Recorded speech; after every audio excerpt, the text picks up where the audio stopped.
They swung at the market at 4 a.m. London time. One clean punch, straight at the $70 handle, trying to slam silver through it and turn your screen into a panic button. Price wicked down to $70. 67, and the message was loud. It's over, get out. But here's what actually happened. The drop didn't break the market, it exposed the trap. We're going to walk through what they tried, what failed, and what the system accidentally flashed in public while everyone was staring at the candle, because that red bar wasn't price discovery. It was a controlled demolition attempt. They didn't pick $70 because of fundamentals. They picked it because of psychology. That number is a tripwire.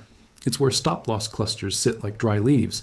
It's where small accounts get hit with margin stress. It's where fear feels reasonable, so it feels safe to sell. So they targeted the nervous system, not the chart. And let's talk about why they chose that hour. 4 a.m. London is a liquidity hallway. It's not the busiest street. It's the moment where spreads can widen and a smaller order can shove the print further than it should. That's why the hits arrive in the dark, not because they're brave. In thin liquidity, the order book is like a shallow pond. Throw a rock and it looks like an explosion. The splash scares everyone standing nearby, even if the water itself didn't disappear. They rely on that optical illusion. They want one ugly wick, so the algorithms read breakdown, the stops fire, and the momentum crowd joins the selling for them. And this is where the trap becomes mechanical. Stops aren't opinions. Stops are autopilots. When you place a stop at 69.95ers, you've pre-signed a contract with fear. The moment price sniffs the level, the system sells for you, whether you're awake or not. They know that. So they don't need millions of people to choose to sell. They just need to tap the domino. But the domino line didn't fall. It shuddered. That's why the rebound matters more than the drop. A fast rebound is the market saying, your rock hit the pond, and the pond is still here. It's demand stepping forward, not tweeting, not talking, buying. So ask yourself another uncomfortable question. Who buys aggressively into a pre-dawn flush? Not tourists, not day traders. It's usually someone with a deadline, someone whose loss is not a red candle but a missed shipment, someone who can't show their client an excuse. And those buyers have a tell. They don't chase tops. They wait for engineered weakness, then they hit the bid with purpose. That's why these traps are dangerous for weak hands and useful for strong hands. The same candle that scares one group becomes a shopping signal for the other. Now, there's another layer most people miss. When the market fails to break after a smash, it can force the short side to defend higher and higher levels, like backing up while still swinging. That's when you see sudden rule changes show up. More margin, less leverage, new position limits, temporary settlement tweaks. It's not conspiracy, it's incentives. If the plumbing is tight, the system tries to reduce pressure by shrinking participation. From the Asian session, hovering in the low 71s, they dumped paper hard enough to shove the price into the 70s and wait for the cascade. You know the playbook? Big red candle, retail pukes, forced liquidations, then a deeper slide so the hitter can buy back cheaper. That script has worked for years because most people don't trade a market. They trade their own adrenaline. But this time the market didn't stumble. It bit down. Look at what happened after the low. No slow recovery, no polite bounce. It snapped upward like a spring they pushed too far. That kind of rebound isn't hope. That kind of rebound is a hungry bid. So we need to ask the question they don't want us asking.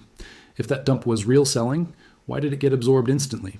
If the rally was dead, why did buyers show up like they'd been waiting all night? If this was organic fear, why did it reverse with violence? Now watch this detail, because it matters. The size and timing of the sell wave was the giveaway. Huge paper volume, compressed into a narrow window, dumped with zero finesse. That's not a crowd changing its mind together. That's a coordinated hit. Somebody wanted a print below $70. Somebody wanted screenshots. And the moment those screenshots existed, the other side said, perfect, and started scooping.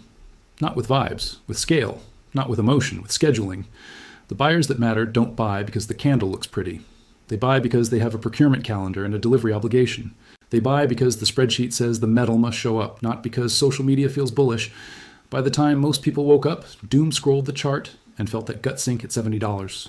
67, the price was already being yanked back toward the level they needed you to believe was broken. That's why we call it what it is, a bear trap. And here's the uncomfortable truth we need to say out loud. If you sold into that flush, you didn't sell because you analyzed. You sold because your nervous system got hijacked. That's not an insult. It's the business model. These moves aren't designed to beat experts. They're designed to overwhelm normal people. They want shaking hands. They want misclicks. They want you to hand them metal at a discount while they posture as if they're in control. But the chart is the theater. The real story is what flickered behind the curtain while the crowd stared at the stage. Because right around that flush, something else glitched. Not a meme, not a rumor. Infrastructure. During that critical window, a major public-facing portal tied to the Western physical bullion system went dark. Pages failed to load. Errors popped up. People in our community noticed it in real time while the candle was still forming and started posting screenshots. That matters. First, it proves we're not watching alone. We're watching together, and that changes the game. Second, it tells us the system doesn't like being stared at when it's under stress. You'll hear the easy dismissal. Traffic spike. People refresh too much. Server hiccup. No, institutional infrastructure that clears billions doesn't simply fold because a few thousand people hit reload. These systems are built for stress. They are supposed to be boring. So we have to entertain a darker possibility. What if the portal didn't go down because of traffic, but because the numbers behind it didn't reconcile cleanly? What if the ledger tried to update and the math looked ugly? Because in a physical market, there's one number you can't show the public, a negative. You can't have negative bars. You can't have inventory that exists 3 times on paper, but only once in a vault. You can't stack claims on the same metal like you're photocopying a car title. And if the system leans on leases, swaps, rehypothecation, whatever polite word makes it sound normal, stress is what forces the check. Stress is what asks the only question that matters. Show me the metal. Now let's be careful with our certainty ladder. Fact. A sharp paper-driven flush hit at 4:08 a.m. London and printed $70. 67. Fact. The price rebounded fast. Fact. A key public-facing portal reportedly went offline during the stress window. Rid. That timing looks like a transparency flicker right when transparency matters. Possible risk. Glitches like this can foreshadow bigger access issues later. If everything was fine, why would visibility blink at the exact moment of maximum tension? Why would the blinds come down when the room gets loud? If you were sitting on numbers that could trigger a stampede, what would you do? You'd buy time. You'd shut the window. No, you'd call it technical maintenance while you fix the display. And if that sounds dramatic, good. Markets aren't polite. They are violent when trust breaks. They are violent when a shortage stops being a rumor and becomes a line item in somebody's quarterly report.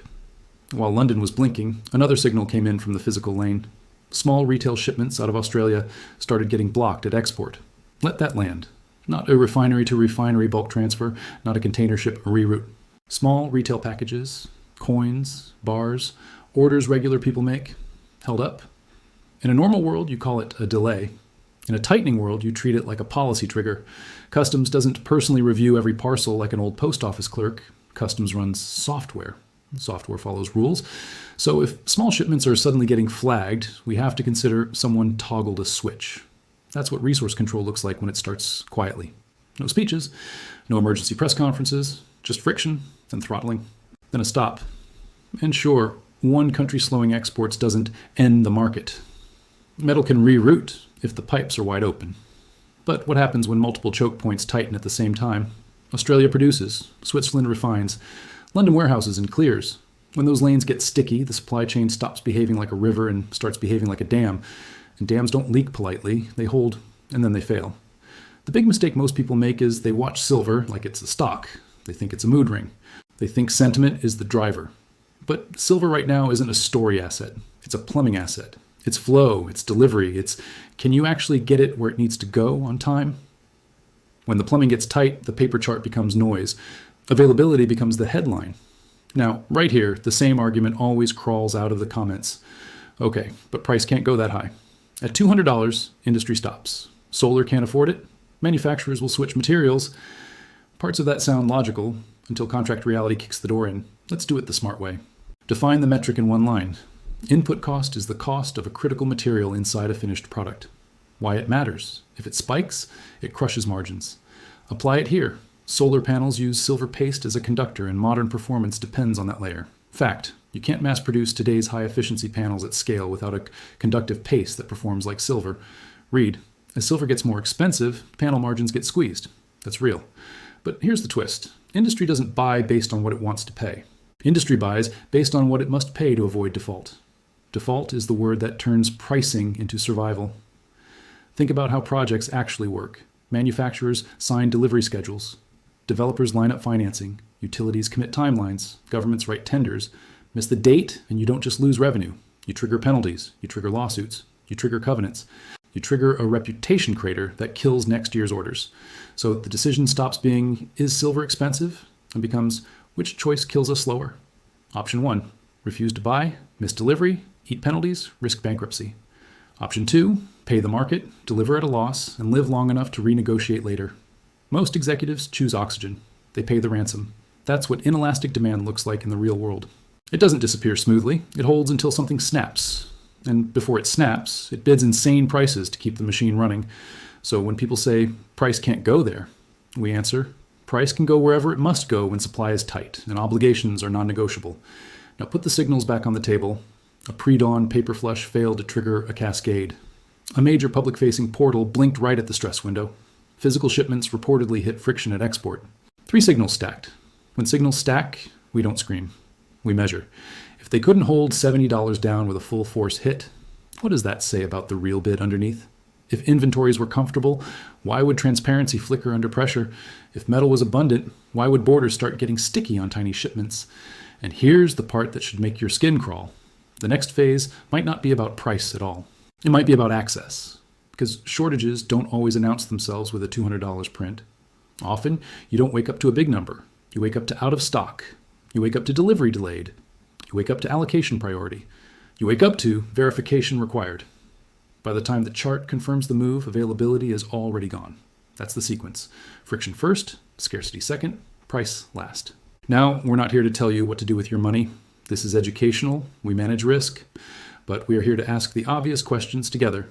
If a public portal can go dark during stress, what exactly are you trusting when you hold a claim instead of metal? If exports can get throttled quietly, what happens when the squeeze turns from tight to critical? And here's the open loop nobody wants to say out loud. If that was their best shot, what's their next move? Because failed traps have consequences. When a trap fails, the hunter gets exposed. And exposed hunters get desperate. So what do desperate players do? They pull levers that don't require metal. They jack margin requirements. They widen spreads. They flood headlines. They blame speculators. They try to turn a plumbing problem into a morality play. But those levers don't create ounces. They don't refill vaults. They don't unblock packages. They don't fix a ledger that's stressed. They only buy time and transfer pain to the weakest hands. And that's why today matters, not because price dipped. Because the dip revealed the limits of control. They can shove paper. They can't manufacture sustained selling pressure if real buyers are waiting. They can scare people. They can't force a collapse if the bid is starving. They can create chaos. They cannot create supply. Now watch the psychology. After a flush fails, fewer people believe the next flush. That's how manipulation loses power, not in one heroic moment, but in a slow decay of credibility. And a paper market is a confidence game. If enough participants stop believing paper equals metal, the real price shifts to premiums, to delivery times, to whether you can actually source bars. That's where the next battlefield shows up, the spread between what the chart says and what it costs to get physical. Keep one level on your radar, the $80 area. Not because it's mystical, because it's a narrative checkpoint. If price grinds back toward that zone after they failed at $70, the bubble-popped story dies in public. Then the people who sold in fear scramble to re-enter, and volatility flips sides. And when volatility flips sides, it stops feeling like random weather. It starts feeling like a squeeze. Now I want to pull you into the room with 2 direct questions. When you saw that $70, $67 print, what did you feel first? Fear, anger, or calm? And do you think that portal blackout was coincidence? Or a curtain being pulled while the crew fixed something backstage? Drop your take in the comments. Not because we need drama, because we need signals. Our edge isn't a hot take. Our edge is that we think out loud together and thousands of eyes catch what one newsroom can't. We're building a distributed sensor network. People catching outages, delays, premium spikes, strange shipping notices, maintenance messages, odd spreads, live. The mainstream reports after the fact. We see the smoke while the fire is still lighting the room.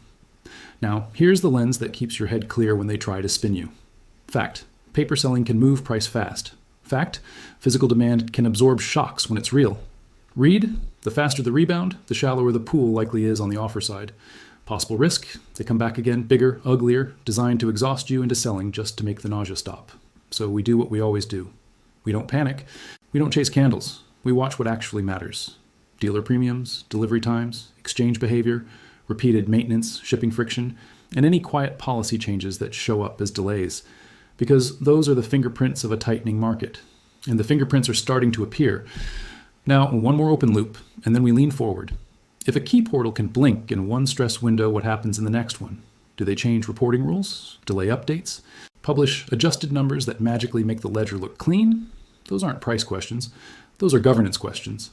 And governance shocks hit harder than candles, so keep your eyes open. If you see something weird, An outage, a blocked shipment, a sudden verification required, premiums moving the wrong way? Say it, post it, share it. We don't win by yelling, we win by observing. And if you want to stay plugged into these real-time signals with us, subscribe. Short and simple. Subscribe so we catch the next move together. Because after a failed bear trap, the market usually doesn't get calm. It gets violent, and the truly dangerous part? Violence doesn't start when everyone is watching. It starts when they try the next pre-dawn smash, and the rebound happens even faster.